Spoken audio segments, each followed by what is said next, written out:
Welcome everybody to another Sunday Roast, and we have a special guest as usual.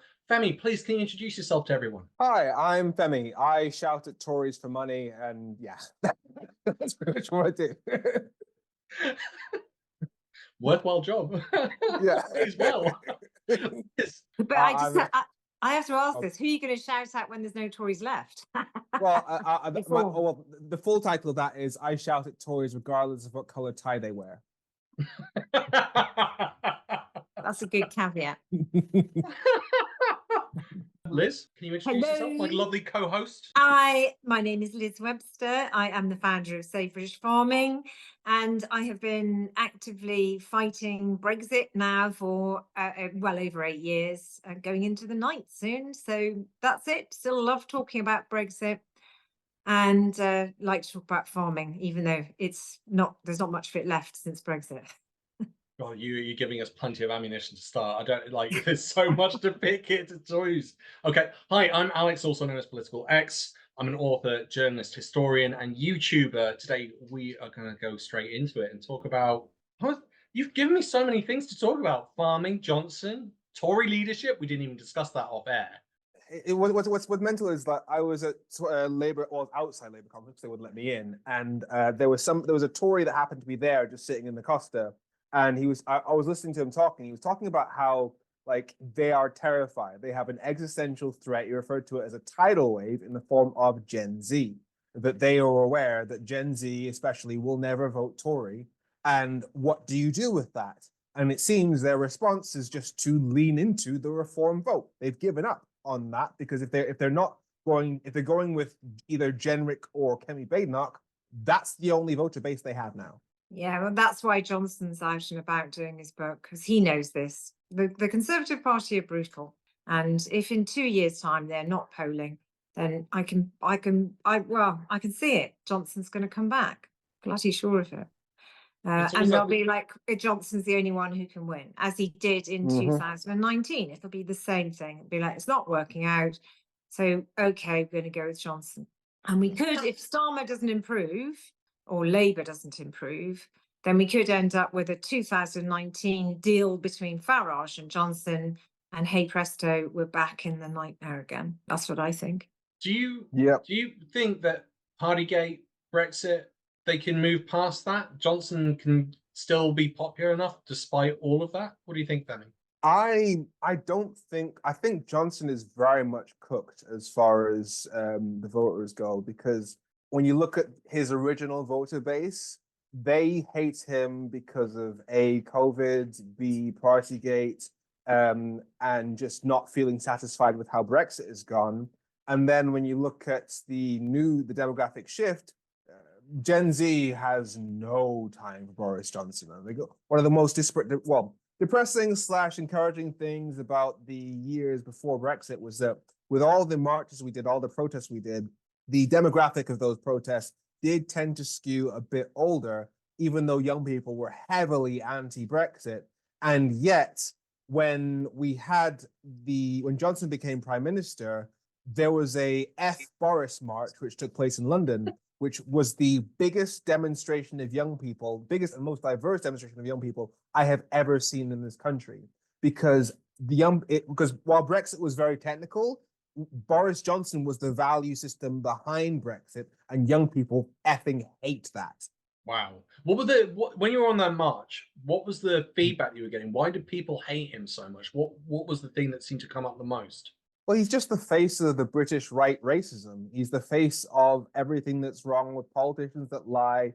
He is your champion of white supremacy. I refer to him as Hitler's wet dream, a blonde-haired, blue-eyed racist. It's just that's what he is. He's a bounder and a cad. But he's born. He's American. He was born in America, born in New York. His great-grandfather's Turkish. How can he be a racist with all that? And French as well, yeah. How can you be? Well, because he really is the upper class sort of elite type, isn't he? You know, although actually he did go to Eton, but he was a scholarship boy, and that he wouldn't have been amongst the most, he would have been in the second tier there because he was a scholarship boy.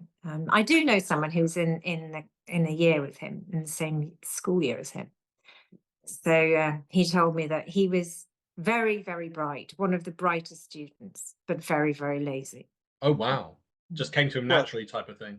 Lazy. Plus, Go on, plus Femi. there's just so much that's quotable from him. He's laid out exactly who he is so many times. Like, it's not even like he said that he referred to black people in Africa as pickaninnies with watermelon smiles. He said the reason that Barack Obama removed the bust of Winston Churchill is because he had a part Kenyan's ancestral dislike of the British Empire, as if you have to have Kenyan ancestry to have an issue with the British Empire. He also said the problem in Africa is not that we were once in charge, but that we're not in charge anymore. He is a fan of Winston Churchill, who is on record as saying that there was nothing wrong was done to the Aborigines or the natives in Australia or the natives in America, because a stronger race, a higher grade race, a more worldly wise race came in and took their place. That's his champion. Like, he is on record so many times. Like, he's an imperialist, yeah. Yeah. He's everything that Gen Z hates. Gen Z is fully decolonial. Gen Z is fully anti-racism, and Boris Johnson represents all the things they hate. The issue is, though, going into the next election that I see, and because I'm always somebody that's always looking forward and planning, and with first past the post, you don't have to have a majority, and Keir Starmer has proved that. And now that they've got Farage carving up that vote, they can tweak it, and they did that in 2019. Boris's majority actually wasn't that strong, but it was Farage that helped him get in 2019. His popularity got better actually once he was elected, because I think people wanted to feel hopeful. But actually, up until the election, he wasn't that popular if you look at his ratings. So I think he is a master at campaigning, and I think so is Farage. So I think the Labour Party, I would be very worried about them running with Starmer in the same model against those two. I would, but especially if they keep doing what they're doing. Yeah, and here's the biggest irony. Like, Starmer is on record as saying that the reason why he won't pay for this or pay for that, or he's taken away a funeral allowance for this or that, is because the priority is that we have to grow the economy. And he's also said that the best way to grow the economy is to improve our relationships with the EU, but he's also ruled out rejoining the single market and customs union. So he's aware that his main solution for the cost of living crisis, he's refusing to do that. He's being blunt about that. And if we get to the next election and the cost of living crisis hasn't been addressed, and most importantly, people haven't seen that it is progressive values that are the reason why the cost of living crisis has been addressed, i.e. it's not good enough to do the right things, but keep saying, oh, but we support Brexit, we support leaving the single market, these are bad things, because you're then just supporting Nigel Farage's rhetoric. If we get to that next election and things aren't better, people will have lost faith in both the Tories and Labour, and that opens the door to Farage walking into power because he'll be the only option. But already we have got people saying they're all the same. I was hoping that Starmer was going to be different. That's already fused in people's minds because of the winter fuel allowance being removed and the freebies. And the freebies can't be forgotten because it's not the wallpaper. You only saw a photograph in the mail or whatever of the golden wallpaper. Nobody physically saw it. Every time Starmer appears on the camera, he's got a suit on and a pair of glasses. And everybody is reminded of it, which is why it was so stupid to think that it was a good idea to take them as a freebie. And now we're in this mess. And so I think that he's cooked his goose. If I was high up in Labour, I would be saying, okay, run this for a bit, but before the next election, we need to get somebody else. Here's the irony of it. The reason why Starmer isn't doing the progressive policies that would actually improve the lives of working class people is because he's scared of what the right-wing press and what right-wing politicians will say about him, which means that he's doing the things that the right-wing press and the right-wingers need him to do in order for them to take power, because he's not helping people, which is what the right is going to then use as a reason why, hey, he's not helping people. Yeah, I mean, he wasn't very popular going into office, and as I said, Boris Johnson wasn't either. Actually, if you look at the polls before he assumed office and won the election, and what Starmer did is he was worried about losing political capital, so he decided to get these stupid Brexit red lines, and then he's completely squandered that political capital because he did have a bit of an uptick coming into office, and he squandered it all with the winter fuel allowance, which was the stupidest decision ever, and then all the freebies. And so now where is he? How is he going to get popularity back? I did wonder this week when he said about it was a personal family matter to him, the Falkland Islands. Perhaps he hopes that he can try and save the Falkland Islands like Maggie Thatcher did to try and raise his profile, because she was in the bin until the Falklands. I mean, yeah, that's all absolutely true. I'm not that surprised. I mean, he worked for the Criminal Prosecution Service. The entire aim is to throw people in jail. That's the aim of it. So you're like, that doesn't exactly like ring social progressive, like looking after people, does it? Like a friend pointed that out to me. I was like, yeah, that's a really good point. You don't sort of amble into that. You choose to go into that section of the service. So you're going, that already set a bad precedent. I will say, the stuff he did for the McDonald's people, are you aware of this? He offered pro bono support for the guys that were being sued for McDonald's for handing out leaflets about how bad McDonald's really was. I mean, you were just talking about Fever Tree and being taken over by Coca-Cola when we were off air. Well, on this, yeah, like they were handing out flyers outside McDonald's saying how bad the practices were and what they've been doing outside and workers' rights.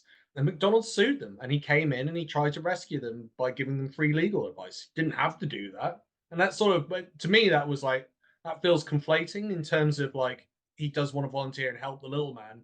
At the same time, I don't like this. It's all about working people.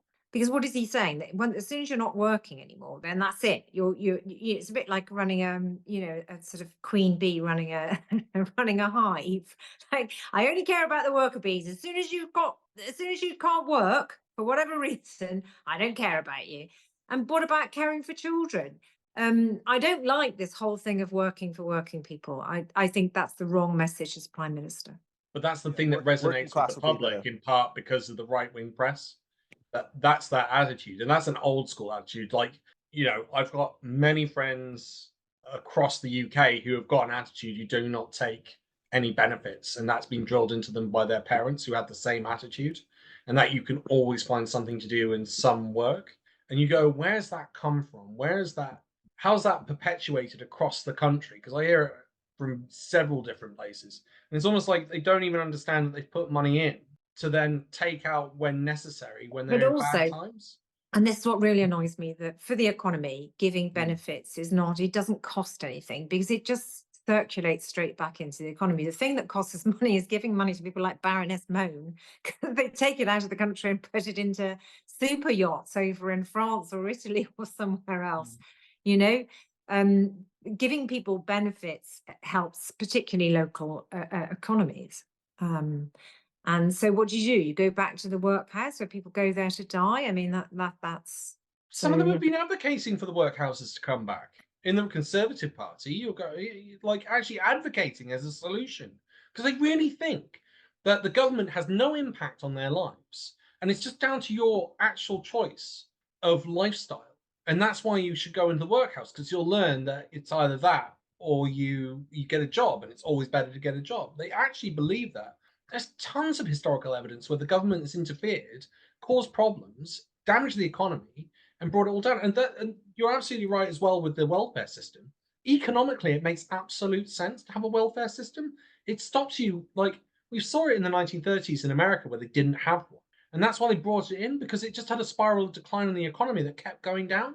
And it didn't seem to have a bottom. It makes crime worse. It makes everything worse if your society isn't looked after. You should look after your people, and then you have a better. And Norway is the absolute perfect example of how, and Denmark, perfect example of why this works. But America thinks it's a good idea to have guns. So this is the problem. We have got an obsession as a country with America, even though their values are actually abhorrent to most of us. But there's, I know in my generation growing up, this whole thing about America and having all these television channels. You know, when I was growing up, we only used to have 2 television channels.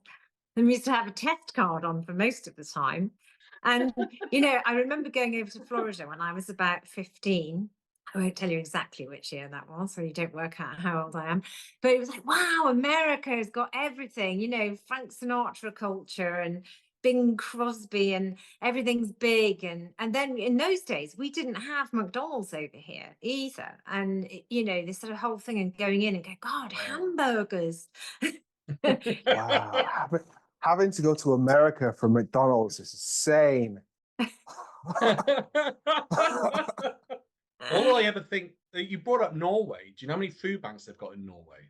None. The population similar to the size of London. Would you like to guess? 0. None. 0. Femi? 2. Last reading, 1. One food bank. And it's the equivalent of London. And then here, we keep bringing up McDonald's. We've put up several times now. There are more food banks than there are McDonald's. And McDonald's got to such a point in saturation of the market, they realized that they couldn't economically progress anymore globally. They had literally gone to every place in the world that they could financially make money. How insane is that? And now we've got more food banks. It's absolutely mental. It's just, it's all about, I think the thing that I heard the other day that was an amazing stat was price in the house in the 80s was about half your wages. So you could be earning and this is average, you've been earning about 20,000 in the 80s, and the average house price across the UK was about 40k. But it's not that now. It's only our wages have doubled. So the average is about 30k, and the house prices are 10 times that. So you're never able to be in a position to create wealth. You're literally Well, and not only paying that, off the bills. utility bills. We didn't. I mean, we did have a form of council tax, and then we had the poll tax. But the utility bills were nothing like we've got now. I mean, now you know your utility bills are as much as your mortgage. So with your council tax and everything. But the thing, and you see, this brings us into the farming. Food is cheaper than ever. It's it's the tiniest part of your income, whereas everything else is being squandered on everything else, which is why farms are being pushed down. But if we get back into the whole form of neo-feudalism, then the food prices will go up again because they'll have complete control of everything, no doubt. Well, it seems like it's corporating in the farming area, isn't it? They're buying out the small farmers in order to make giant farms and then do what they want with the property. Would that be a fair summarization? Yeah, since the Brexit vote in 2016, there's been over 200 super mega factories. A lot of them are American type style a Cargill. So when you go into Lidl or those sort of shops, and they sort of say, oh, this usually says farm on the label, and you notice, I don't know, Grange Farm, say, and then you notice the chicken, the pork, everything's got the same farm, as if you imagine it's coming from a cute farm. Well, it's not, just they're intensive. It's intensive farming. Well, interestingly, Boris Johnson has been asked several questions this week because he's obviously been plugging his book.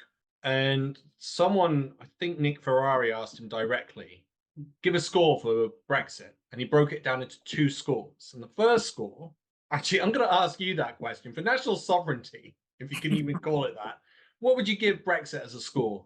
Femi? In terms of actual sovereignty, I would say if... Out of 10, and 10 being good, just to be clear. 10 being a complete win for sovereignty, 0 being absolutely destroying our sovereignty, I would put it at a 3.5. Because we've essentially surrendered sovereignty in Northern Ireland, because the people in Northern Ireland before 2016 had the ability to vote on their economic laws in the European Parliament.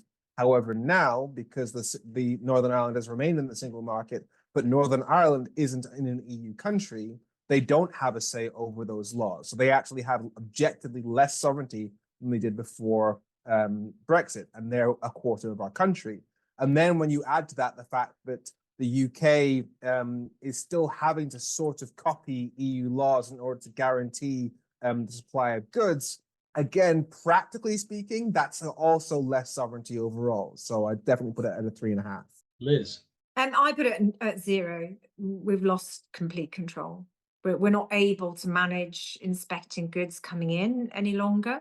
And so that's why we've got blue tongue here. Blue tongue virus is a disease that affects animals, mainly sheep, cattle, and other livestock. It's caused by a virus spread by tiny insects called midges. When animals are infected, they can experience symptoms like fever, swelling of the mouth, and a bluish colour on their tongue, which is where the disease gets its name. We've got massive biosecurity risks.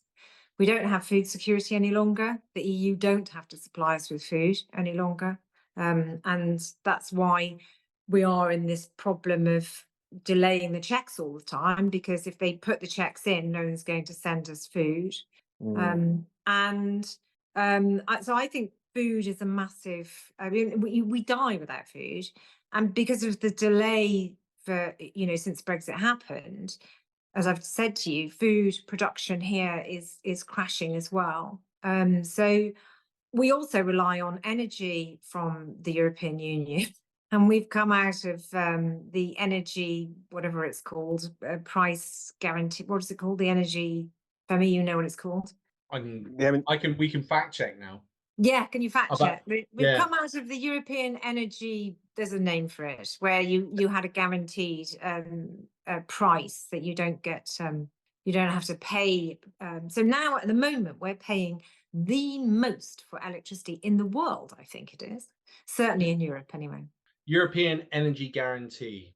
Yeah, we've come out of that. Boris Johnson took us out of that. I can't swear, but I'd like to swear. You can swear on here. A complete bastard that he is, yes. Do you want to know what Boris's number was for sovereignty? I know what it was. Yes. 10 out of 10. That was brilliant. But that's why I'm convinced that he's a traitor. He's not working for Britain. He's not working for us. He's absolutely pro-Trump, pro-Russia, pro-losing autocracy and losing control. So he is. Boris being a traitor to the UK was established the moment he came out in favour of Brexit, having said previously many times, if we left the EU, it would be bad for the UK economy. I'm actually a bit of a fan in some ways of the European community. If we didn't have a European community, no doubt we would invent something like it. We would invent a means of association between the sovereign states of Europe overnight. We'd have some sort of organisation in Brussels overnight. How would you vote tomorrow if there was a referendum? I'd vote to stay in the single market. I'm in favour of the single market. I want to be I want us to be able to trade freely with our European friends and partners. So it was always a decision to hurt the UK in order to ride away with nationalism into number 10. It was always screw the country. I want to be king. I will say he has adamantly denied that on all of his interviews. He's been pulled up on that and said no. And his argument was, which was interesting, if we had lost, we would have been pariahs and no one would have taken us seriously. He's also claimed that David Cameron demanded that he join his campaign to remain, and he would give him the top 5 cabinet position. But Cameron also said, if you join, leave. His exact words were, I quote, "I will ruin you," which is just like, wow, that's such a wild claim. I don't mix that with David Cameron. But yeah, you're like, okay, you got to be prime minister. You probably do have this ruthless streak that we never really saw or envisaged. So that was quite interesting. Gibraltar, that looks like an absolute show right now. I'm planning to go over there in November when they bring in the new checks, but Spain are just twisting the pressure. There is a group online that are suggesting that the way to solve the Spanish issue, right, which says so much about how they don't get how the world works, is that they have a free movement agreement with Spain, and you're going, they can't negotiate that, you idiots. And then on top of that, you were like, that only suits Britain. That's not what Spain wants. Spain wants Gibraltar. Like, how do you not get this? They're lying. Do you not recognize the things that you do all the time? Like, how do you not see this mirror image? So the economic number out of 10, Femi, what would you give it for the economy for Brexit? I reckon what I'd say, what Boris had said. What you would say? What would you give it as a number? Because we want like a realistic point of view. I would say probably about a 2. And why would that be? Two on the basis of we didn't get no deal. So no deal. We managed to avoid no deal. I mean, people often question, was it worth fighting Brexit for so long? Boris Johnson explicitly was aiming for no deal at several points during that 2016-2019 period. So stopping no deal was a huge victory for the pro-Remain lot, which would have been absolutely cats and dogs disaster. Other than that, total disaster. So we've seen the damage done to every sector of the UK economy. So it is a complete shambles, but at least it's not no deal. That would have been a hard border in Gibraltar and Ireland. Yes. That is the only way you could implement that. To which their argument is, well, we won't put that border in. I could see everyone being reluctant to do that in Northern Ireland. Spain would have slammed that hard border down on Gibraltar instantly. Instantly, they would have put that down. They would have gone, yes, please, we're going to now financially ruin you and take that territory back. There's also Anguilla. No one ever brings up Anguilla. Anguilla, relies on France to get its food, from St. Martin's. From St. Martin's. And they didn't get a vote. They had no say. And you're like, what? And then we're told that this was democracy in action. And it's like, no, that's empire in action. That's dictatorship in action. You literally force something on a group of people and they're not allowed to say. Liz, economic number. I'm going to give it a 1. And why 1? I think actually in some ways I wish we'd had no deal, because I think if we'd had no deal, Brexit would have died in a few days, because it would have been so chaotic. No flights would have been able to take off. We would have had huge food shortages and there would have been carnage, and Brexit would have died very, very quickly, probably before COVID struck. But I've given it a 1 because I think that, I don't know this, but they keep telling me, and I haven't got the time to look into it, they keep telling me there's some advantages for tech and AI. And so I'm giving it a 1 for that. But I'm also terrified of AI and what that actually means. I would feel safer to be slower with AI in the safety net of the European Union. So the 1 is a tentative one. Otherwise, I don't see any advantages to Brexit financially at all. It's all disadvantages. But, and okay, the 1 also includes the king, because the king is very, very wealthy since the Conservatives have been in power and Brexit happened. 500 million a year, isn't it, Liz? He's receiving something like that. It's gone. But he was really generous with his birthday, that he went with a recycling food waste. His 17th birthday present to the nation. Even though the nation paid for his mother's funeral, he didn't pay an inheritance tax, and they paid for the coronation. Mad, isn't it? They keep saying this about tourism as well as a justification, but actually tourist numbers went down during that period, which a lot of people don't know. If we, France still has tourists, and they don't have a royal family. In fact, they have. The guillotine room does very well. I've been there. There's huge queues in there. Wonder why. I always say, why does anyone want to have Charles's face rubbing up against your leg? That's just. I mean, saying that, breaking news, looks like he might abdicate because he's too sick. Can you imagine we're going to fork out for another coronation and potentially a funeral and have 10 days of mourning again? Can you imagine that? I don't want the 10 days of mourning. And I don't want that open casket thing either. Was it open or not open? Where all the people queued to go? It was closed. Can you imagine why they went? Why would you go into the? I don't. I'm sorry, I don't. I mean, I obviously with my parents, I went to see my parents, but I wouldn't. I don't understand why you would do that. There may be a point in the next few months where we will have had, in the previous 3 years, as many monarchs as prime ministers. God. I quite like the Queen. She did a good job on PR. That little marmalade thing with the Paddington Bear, and I thought that the Queen was. But now I just think I think it's cooked its goose now. We don't need this any longer. And all of that dressing up in those robes, Charles and those things. I think it lends itself better to a woman than a man these days, wearing those ludicrous clothes. The Mr. Ben aspect of it, I think it's all a bit strange. So that was my opinion right from the get-go. My opinion from the day it was going to be Charles. It's like, I don't want a king. A king is just so basic. I was cool with having a queen because yes, queen. But She was having motherly, kids is sort just of, boring. grandmotherly. Yeah. No, none of it grabbed me. And the simple thing I'll always say is, if I died, she wouldn't give a flying shit. So why do I need to care? Like, I get it. If you want to go and do it, be my guest.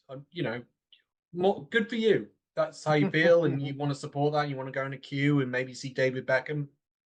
Can't imagine David Beckham turning up for Charlie Boy though. But for me, I'm just like, look, get on with it. But don't bother me about it. That's the best I can offer. She never. I know, and we're going to have it was rolling television the whole time. I had to turn everything off. God. And it's really, I can't bear the thought of that. Oh, sorry, I forgot. I've just remembered how insane the news went about it for ages. I find it quite distressing because, you know, I've lost my parents. I also lost my mother-in-law in COVID. You know, we didn't even get to say goodbye to her. And we had a funeral of 10 people, and I just found this thing so excessive. I found it very well, I don't know, draconian, and it was just like, you will do this, you're going to have this, you're going to mourn for 10 days. It really, I found that, and I'm really going to struggle to do that with Charles because I'm going to feel like, well, I don't feel. We got complaints about Philip, interestingly, and that was just one day. He only had 24 hours. And there were complaints written in being like, he wanted to come back as a virus, you know. There was also that BBC presenter that when there was a vote in Parliament about, I think it may have been free school meals, it may have been it was some major policy about the cost of living crisis, and they had to switch from that to the king. To the queen being ill, and it was just like, and he said something along the lines of, almost seems insignificant now compared to this. I was like, really? The poverty of millions compared to one old billionaire? Jesus. Yeah, it's pretty wild, isn't it? And she definitely interfered in politics. We've got lots of evidence that she stuck her oar in with. Of course. Number, but people say that the biggest lies have been going on since Elizabeth I. And I mean, you're a historian, you know this, since the Spanish Armada, and this is where British exceptionalism was born, with that bloody Armada. Oh, we Philip II of Spain. No, the bloody weather did. And these lies that they tell, it's just like, they're so obvious to me. I said, no, we don't do politics. Of course they do politics. She has a meeting with the Prime Minister every bloody week. And an army of solicitors that she would use to send round is the claim. That's how she would influence government. The solicitors would turn up on her behalf to say it would be in your interest to do this, or I mean, it's an oligarchy. It's a mafiosa, isn't it? But the whole system is. And Boris even acknowledged that, because again, we were talking off air about. No, we weren't. We were talking at the beginning about Eton. Do you know how many prime ministers Eton's produced in the last 57? Would you like to have a guess at that? What do you think, Liz? Liz? Nearly all of them, isn't it? I think it's. You think all of them went to Eton? No. Not all of them. Nearly all of them. I think one of them went to Winchester, didn't they? Out of 56, I'd say 35%. No, 35 out of the 56. So give it as a percentage. Okay, so I'd say 63. I think it's higher. I think it's going to be close to 90%. It's 34. That's why when you said 34, it's about 34%. There's me exaggerating. But it feels like it, doesn't it? And then, of course... What are the others? Harrow, Winchester, St. Paul's, and I can't remember what they are. I need to look it up. I'd have to check that as well. One of them... Actually, John I'm not Major, sure what John Major... John Major was a grammar school, wasn't he? And he didn't go to university, interestingly. He's the only one that I'm aware of. I like John Modern Major. era. That's interesting. So Johnson, going back to the original point before we completely skewed off, 9 out of 10 for the economy. So that means he disagrees. Okay, long-winded. This means that he thinks that the IMF, the OBR, the OECD, Citigroup, Bloomberg, the Atlantic Council, Financial Times, New York Times, Washington Post, Oxford University, Cambridge University, Edinburgh University, and I think Cardiff University are all wrong. And he's right. The economy is a 9 out of 10. Just like that is wild. Well, that's the premise of his entire thing. Screw the experts. He's been saying that for a very long time. That's who he is. What do they know? He is a genius in terms of comms, I have to say, because the base that he's talking to don't care about those sort of details. And so he's just making them feel as if he's their mate. And Nigel Farage does a very similar thing. And so they don't, you just can't believe what they say. You have to take everything they say as a puzzle. Why have they said that? And that's what I do. And you just have to look at it and go, well, why has he said that? Because what is he trying to do? And that's the only way you can work it out. He actually disclosed on No Deal Brexit, going back to that he was never going to do it, and that he only did it to show Brussels that he was mad enough to do it. That's what he reckoned. He literally voted for no deal Brexit in Parliament. I know, and he just lies. I mean, the truth of the matter is that he doesn't care about any laws or any boundaries. He is totally and utterly a psychopath in that respect. Whether it's a psychopath or sociopath, I don't know, but he is an extreme person in that regard, and frightening, and shouldn't really be near power at all. No, it's quite scary. And the I found a clip from 10 years ago where Dermot interviewed him on Sky and just said this quote, and then, which I'll play. Not comprehend. The indigenous population found themselves made strangers in their own country, their wives unable to obtain hospital beds in childbirth, their children unable to obtain school places, their homes and neighbourhoods changed beyond recognition. I mean, you'd agree with that, would you? In a lot of England, that's true. And you know where that's from, don't you? I don't know. Enoch Powell's Rivers of Blood speech. Is it? So-called Rivers of Blood. Well, and Farage nodded along, like as if it was totally normal and, not that big a deal that he agreed with Enoch Powell. But interestingly, Robert Jenrick, who's in the Tory leadership race that we discussed. But I don't agree that the age of mass migration has made our country richer. He's saying the exact same things. They're all, it's saying migrants are causing the problem. And you listen to that, and you go, well, that's what Enoch Powell said. It's exactly what you said. It's just conservatives versus reform, and they're fighting for the same people. But it's desensitization. It's the boiling frog desensitization, so that people immediately think that it's all to do with migrants, all the problems of them, and they just actually want to cook a toxic tribal warfare, which is really dangerous. But they've done this, as we said, in the Empire. If you look at a guy called General Frank Kitson, I actually went to school with his daughter, and he's written some books. He's actually, last I heard, he died. Yeah, he was in a home with Alzheimer's. He died fairly recently. And he was in charge of the Mau Mau uprising. And it's exactly what they did. It literally is dividing and causing tribal warfare and conquering it. And that's what they do. And that's exactly what Winston Churchill did, particularly in India with partition. And it's what they believe is the right thing to do. And they think that you're soft unless you go in and cause absolute carnage. And there is no other mindset for them to realise, even though Tony Blair showed them that there are third ways. You can resolve things intelligently by making sure that there is a compromise. They don't believe in compromise because they think that they have to be right at all costs. And that's what they've got with the Chagos Islands, even though they started all of that. Then if they really cared about the Chagos Islands, they wouldn't have done Brexit, because right from the outset, we said, if you do that, you lose your buddies and you'll be up for losing the British overseas territories. I mean, that's exactly what we said. Oh, you're scaremongering. And now there they are going, oh, they've lost the Chagos Islands. It's quite wild, isn't it? Because it's James Cleverly that was part of the negotiations for that to take place, wasn't it?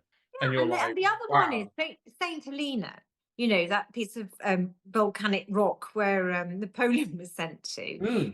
For ages, the Saint Helenians were abused by the Conservatives under Margaret Thatcher's reign.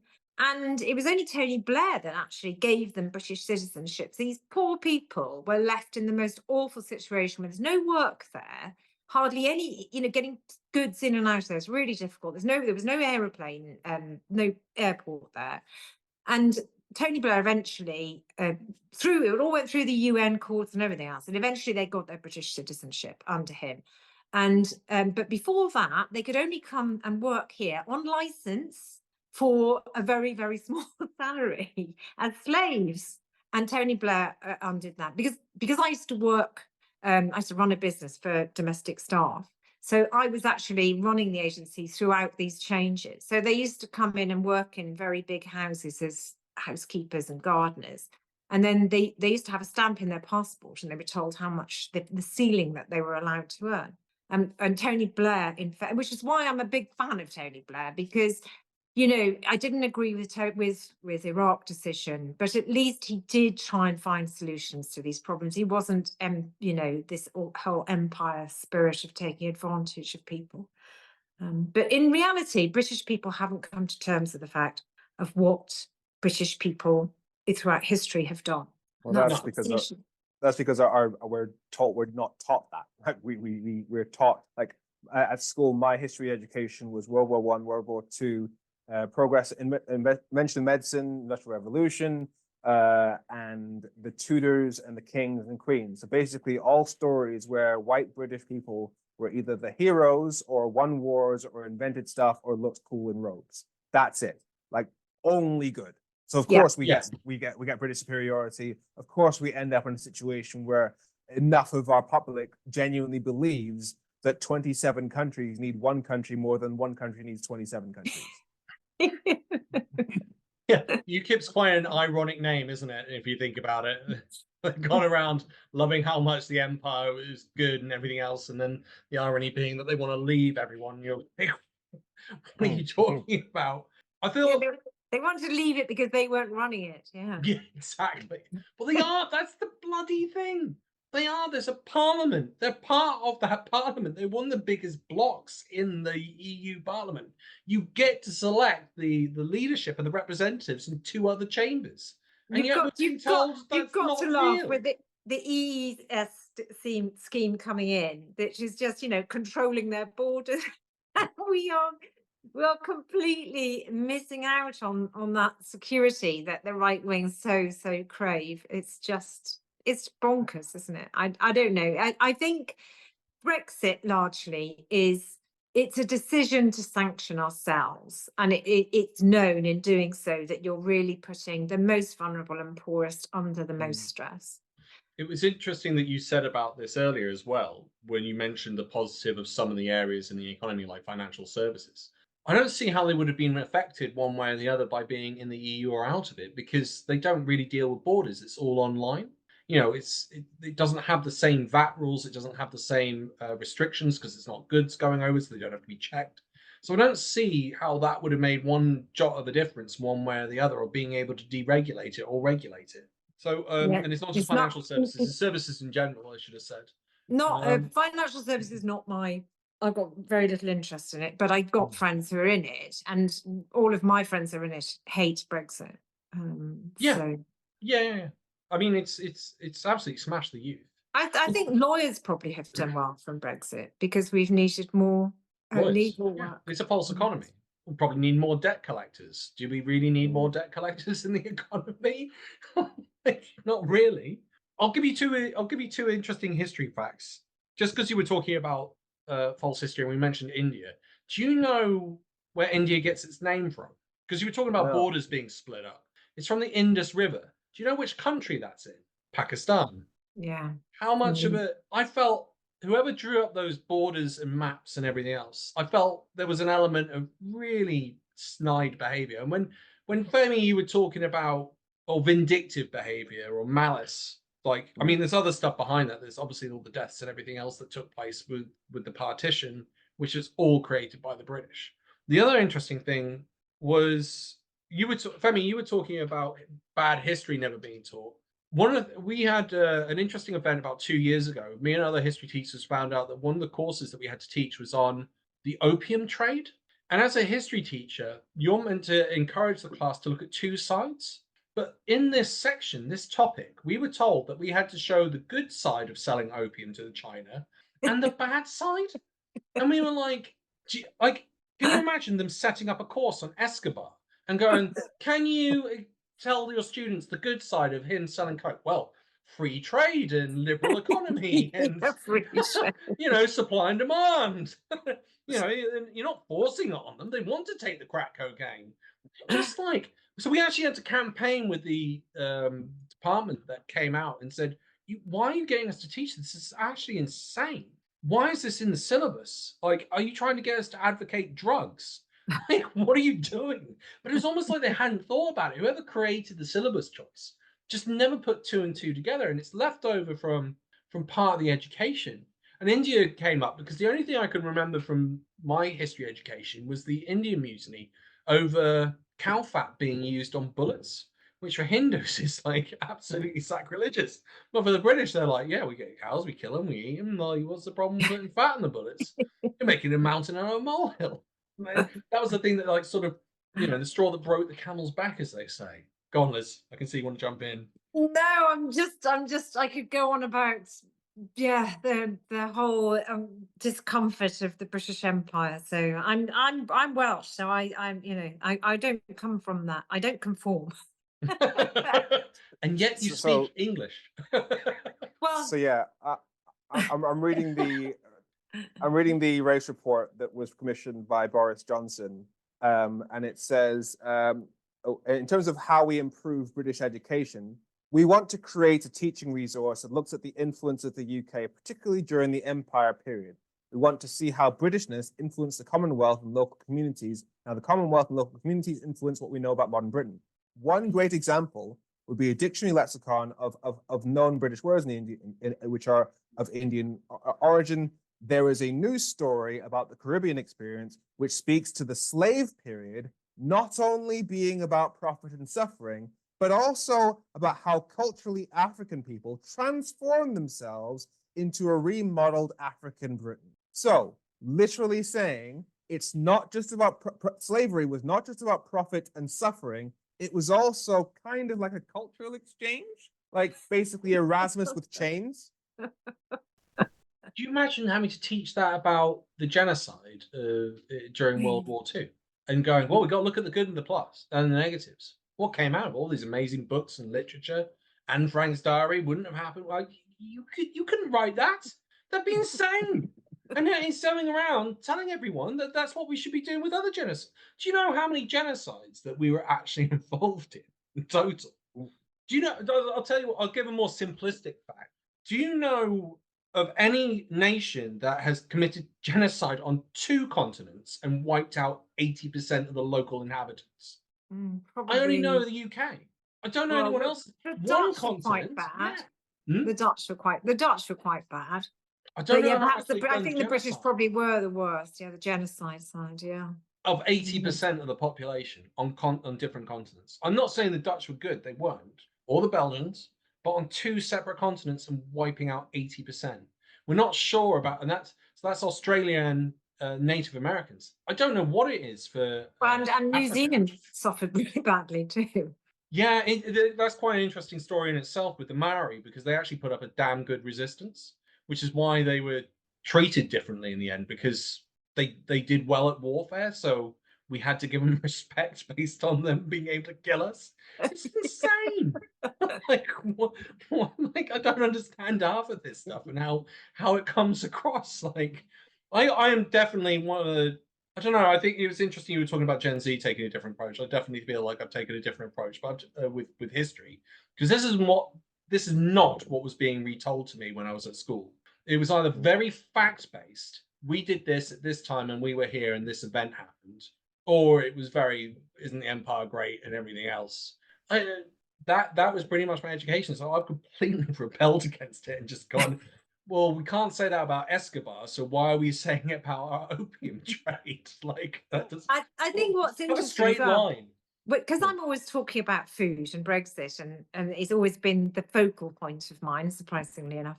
And I remember getting into some discussions with some Lib Dems who, when we've gone into supposedly doing an India trade deal, I was like, oh my God, we're going to be supplicants of India. And they assumed that I was talking about, a whole horde of Indians coming over here and replacing us. I was always talking about control of food. For me, it's about food and energy. Sovereignty is food, and if you don't have, for me, I don't care about people's ethnicity or where they come from. It's just as in, this is an island, it's got people on it. I don't care where you come from, but whoever lives on this island has to have basic supplies to be able to survive. And But if you suddenly, and these people that sort of accept that we had an empire and we controlled great countries like India and Africa, large parts of Africa and the Americas, and yet they cannot understand that the same could happen to us. And the same, to a large extent, with Brexit is exactly what has happened, because we were part of, we saved our bacon after the Second World War by going into the EU. We had a lot of power within that, and we were able to kid ourselves that we still were powerful. But now we have handed completely that control away. We did with the Suez crisis. And then, of course, we were saved our bacon by going in the EU, and we had power on the circuit, on the world stage. And then we've totally and utterly relinquished control, and now we're anybody's. And it's a question of who's going to take us. Well, it seems like China and Russia and Iran. Sorry, Femi. The number of times I explained to Brexiteers, we literally had 3 times the voting weight of the average EU country, because we had 73 MEPs out of 750, which is roughly 10%, which is 3 times the average when you look at 100% divided by 28. And that's level of power that we had. So we were disproportionately influential in the EU. We've gone from that to having to copy the EU with no say. It is insanity. And Boris Johnson managed to get people to think it was all about bendy bananas. And that is why I say, I recognize that his communication skills are second to none. You cannot underestimate his ability through the tabloid press, who are obviously on his side, to get people, no matter what age, to believe what he wants to believe. And that frightens me. And I think some of the Gen Z could be swooped up within that. And we have to hope they don't. But I think there's an element, it was interesting in the chat that he had with Stephen Bartlett on DOAC, who basically said to him, and this was something that's come out of the book, that he's openly admitted that he was purporting the ideas of Brexit, but there was no plan. And I went, okay, you're not in charge, but you're advocating for something, but you don't know what it is. And you're advocating it so well, people are listening, but there's no plan behind it. So you don't actually know what you're promising. And Stephen Bartlett came up with an amazing analogy. He said, it's like 2 of you come up to the cliff edge and you've brought the population with you. And David Cameron's saying, don't jump off. And there's no parachute. And Boris Johnson is saying, yeah, jump off, but I don't know what's going to happen. Who are you going to listen to? Like, it seems like the population went along with the Pied Piper of pratthood and went, yeah, we'll all jump off. And then he's openly said, I don't know what I was talking about. And that's the beautiful thing about the ridiculous thing about Brexit, in the sense that both the politicians and the people blame each other. The politicians say we were only fulfilling the will of the people, but the politicians were the ones that told people to vote in that way. And the people who still support Brexit say Brexit that we voted for would have been great if not for the politicians. So both are blaming each other, which I find insane. Yeah, wow.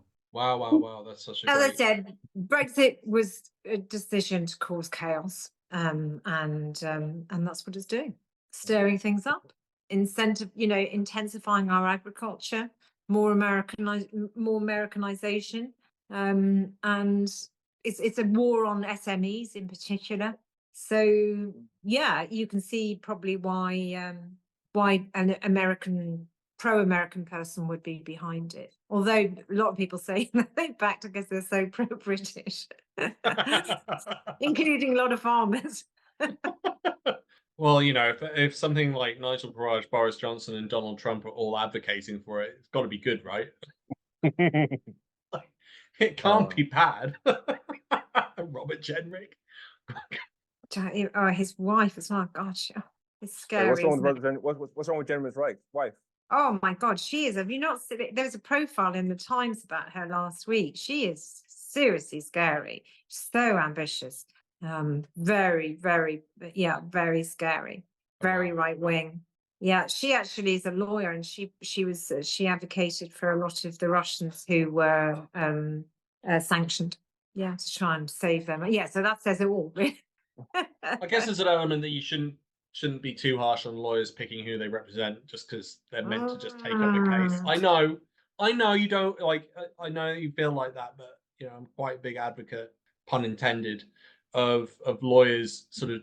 Everyone's got a right to a defense, and no one should be rejected. There's a big ethical question behind that. But her husband painted over those murals as well for refugee children. You know, even though she's an immigrant. Like this is Robert Jenner's wife is an immigrant. She studied in New York and the UK, and then he actually said migrants haven't brought anything to the country. That would include his own wife. But when they say migrants, they mean poor migrants. They don't mind rich migrants, because that's why we've got non-dom status. Anyway, guys, I'm gonna have to go. Well, thank you so much. That was a brilliant chit chat. Femi, thank you ever so much for coming on. If you want to check out Femi's channel, link in the description. And thank you to my awesome co-host Liz for this week. Don't forget my channel as well. We will never forget your channel. That'll also be in the description. If you like this and you want this channel to grow and get bigger, hit that like and subscribe button. Thank you ever so much, everyone. Bye for now.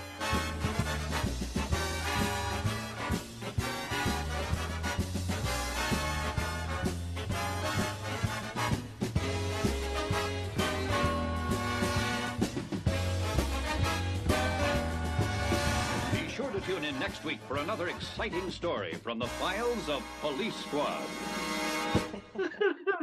So you're a Trump supporter, you were telling us. I get my MAGA cap out. He's just my kind of guy. Make everyone angry again. It's not MAGA, but it's close. That's what it should say, shouldn't it? Such an ass. Elon Musk coming out. Who would have thunk it? The darling of the left turned to the right. Was he ever darling of the left? I don't know. It's desperate. There's nothing else here. We only have Musk. Only Musk. We have an exclusive. We have 2 MAGA supporters on. You cannot say that our channel is an echo channel anymore. I'm funding Musk. What's Starlink like? Well, it's a lot better than what we had before. You know, sometimes it would take 2 hours for a video to upload. Now it takes about 3 minutes. So I can't complain. How big's the system? Is it like a big honking box? No, it's about a foot by half a foot, and it's thin. There's nothing to it, and it plugs it's like a laptop? The router. Yeah. And you can take it anywhere in the world now and have internet? Well, I can, yeah. Wow. That's pretty cool. You will actually be able to go out filming live with the cows? I could, yeah, if I could be asked to take it all out with it, yeah. Then the cows would trample all over it. Yeah, because they don't like Musk. They know where their bread is buttered.